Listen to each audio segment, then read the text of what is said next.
أعوذ بالله من الشيطان الرجيم بسم الله الرحمن الرحيم فلما قضينا عليه الموت ما دلهم على موته إلا دابة الأرض تأكل من سأته فلما خر تبينت الجن أن لو كانوا يعلمون الغيب ما لبثوا في العذاب المهين۔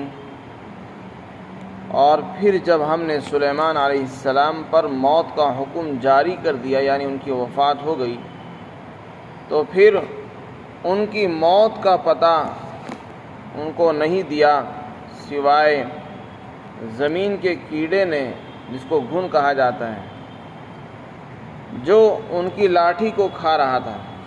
کہ جب حضرت سلیمان علیہ السلام زمین پر گر پڑے تو جناتوں کو یہ بات معلوم ہو گئی کہ اگر وہ غیب جانتے تو وہ اس ذلت کے عذاب کے اندر نہ ٹھہرتے۔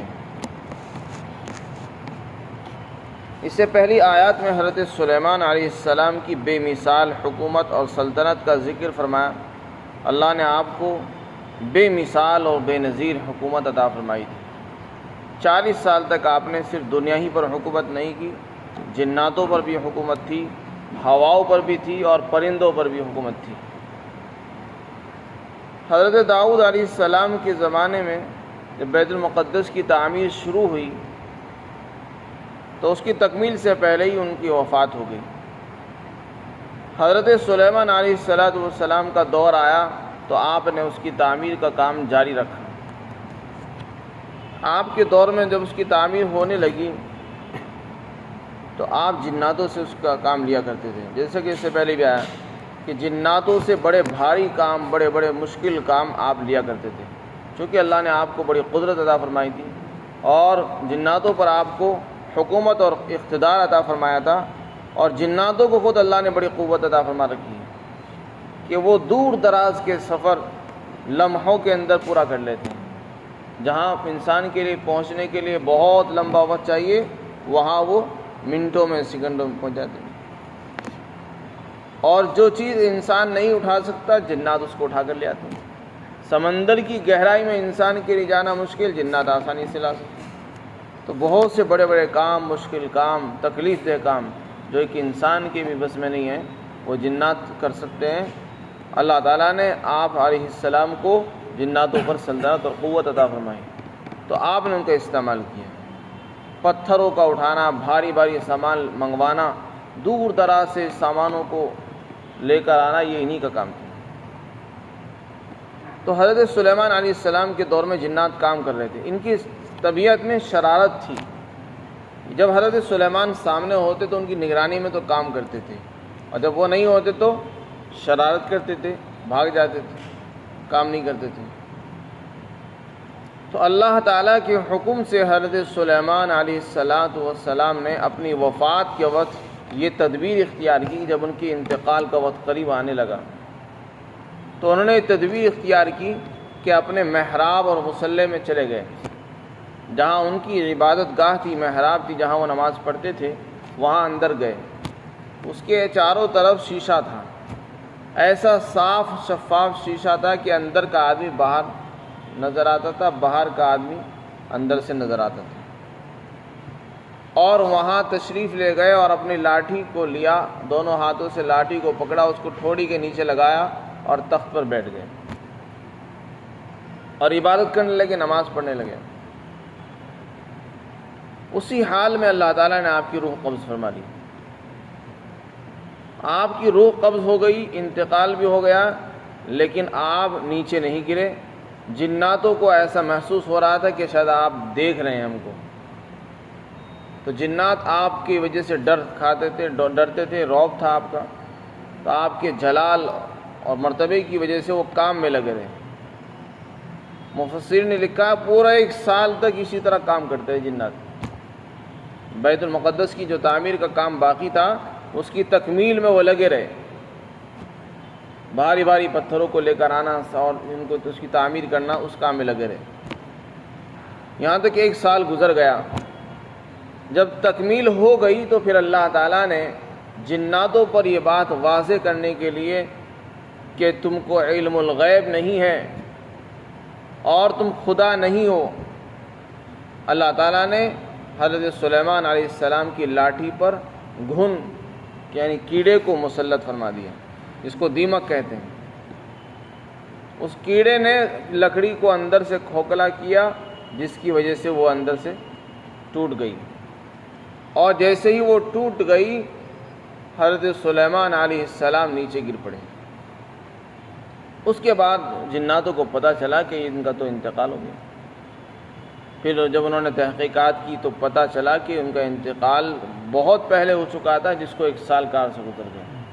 ان کا انتقال ابھی نہیں ہوا، بہت پہلے ہو چکا ہے، کیونکہ وہ تو بہت دن سے بیٹھے رہے اور کیڑے نے ان کی لکڑی کو بھی کھا لیا ہے، اور کیڑا جو ہے لکڑی کو جو کھاتا ہے اس کے لیے اتنا لمبا عرصہ چاہیے۔ انہوں نے اس کے لیے اندازے لگائے، جس سے اندازہ ہوا، معلوم ہوا کہ 1 سال کا عرصہ ہو چکا ہے ان کے انتقال کو۔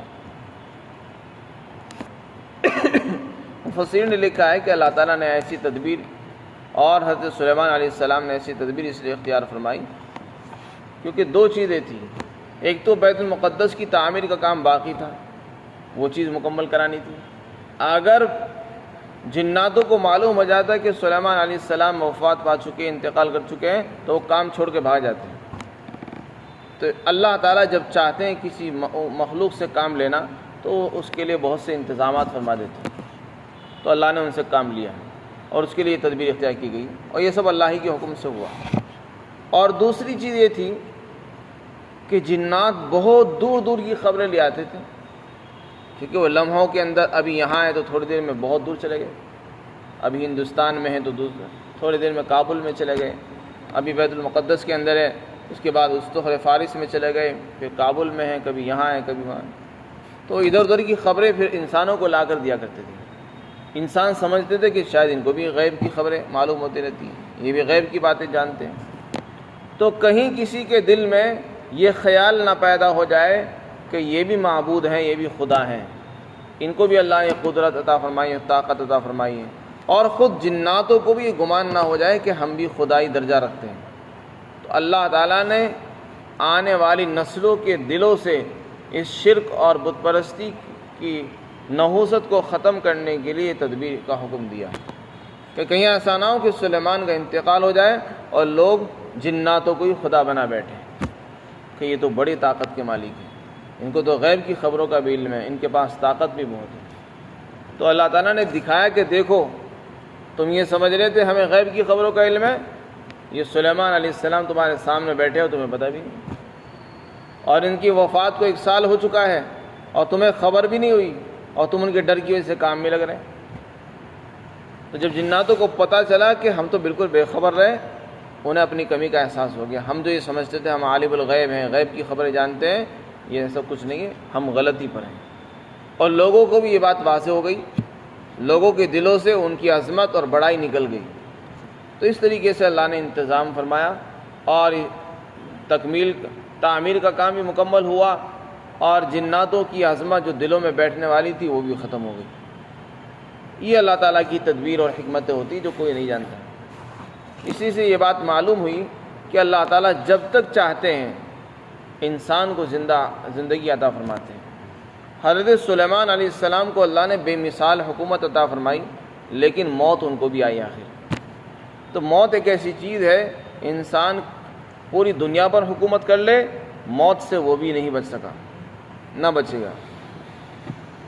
اسی طریقے سے اللہ تعالیٰ جب کام لینا چاہتے ہیں تو کسی سے بھی کام لے لیتے ہیں، جیسے کہ یہاں جناتوں سے کام لیا گیا، شیاطین سے کام لیے گئے، سرکش لوگوں سے کام لیے گئے۔ تو جب اللہ کو کام لینا ہوتا ہے تو وہ کسی سے بھی کام لے سکتا ہے، اس کے لیے کوئی محتاجگی نہیں ہوتی، نہ وہ کسی کا محتاج ہوتا ہے۔ فرمایا جب ہم نے سلیمان علیہ السلام پر موت کا فیصلہ جاری کر دیا تو جناتوں کو پتہ نہیں دیا ان کی موت کا، مگر زمین کے گھن یعنی کیڑے نے جو ان کی لاٹھی کو کھا رہا تھا۔ جب سلیمان علیہ السلام زمین پر گر پڑے تو جناتوں کو یہ بات معلوم ہو گئی کہ اگر وہ غیب کو جانتے، اگر انہیں غیب کا علم ہوتا تو وہ یہاں نہ ٹھہرتے ذلت کے عذاب کے اندر، عذاب اس سے تعبیر کیا کیونکہ بڑے بھاری بھاری پتھر لے کر آنا اور بھاری کام کرنا یہ بھی ایک طرح کا عذاب ہی تھا، اور اس میں تکلیف بھی تھی، مشقت بھی تھی، اس لیے اس کو عذاب سے تعبیر کیا۔ حدیث شریف میں آتا ہے کہ جب حضرت سلیمان علیہ السلام اس کی تعمیر سے فارغ ہوئے تو آپ نے بہت سی دعائیں کی جو اللہ نے قبول فرمائی۔ ان میں سے یہ بھی تھی کہ اللہ جو آدمی اس بیت المقدس کے اندر داخل ہو تو وہ اس حال میں نکلے کہ وہ گناہوں سے ایسا پاک ہو چکا ہو جیسے کہ اس کی ماں نے آج ہی اس کو جنا ہے۔ حضرت سلیمان علیہ السلام نے دعا فرمائی کہ جو آدمی بیت المقدس میں داخل ہو نماز کی نیت سے، اس کی کوئی دنیاوی غرض نہ ہو، تو وہ اس حال میں نکلنا چاہیے کہ جیسے کہ آج ہی اس کی ماں نے اس کو جنا ہے، جیسے وہ بچہ جو آج پیدا ہوا ہے وہ گناہوں سے بالکل پاک ہوتا ہے، بالکل اسی طریقے سے بیت المقدس سے نکلنے والا آدمی بھی گناہوں سے پاک اور صاف ہو جائے گا۔ اسی طریقے سے حضرت سدی فرماتے ہیں کہ آپ نے جب اس کی تکمیل فرمائی تو اس کے شکرانے کے اندر 12,000 گائیں اور 20,000 بکریاں شکرانے کے طور پر ذبح فرمائی اور لوگوں کی عام دعوت کی اور دعائیں بھی کی کہ اللہ آپ نے مجھے یہ وسائل اور اسباب عطا فرمائے ہیں، یہ آپ ہی کے عطا کرنے سے ہوئے ہیں، لہذا مجھے اس نعمت کے شکریہ کی توفیق عطا فرمائے۔ اس نعمت کے شکرانے کے اندر آپ نے بہت سے جانور ذبح کیے اور بھی بہت سی دعائیں کی کہ اے پروردگار جو آدمی اس گھر میں داخل ہو میں اس کے متعلق 5 چیزوں کا سوال کرتا ہوں۔ اگر وہ گناہگار آدمی اس میں داخل ہو رہا ہے تو اس کی توبہ قبول کرنا، اس کے گناہوں کو معاف کر دینا۔ اگر کوئی فقیر اس گھر میں داخل ہو تو وہ مالدار ہو جائے، کوئی بیمار داخل ہو اس کو تو صحت و تندرستی عطا فرما دے۔ اس طریقے سے آپ نے اس میں دعائیں فرمائی۔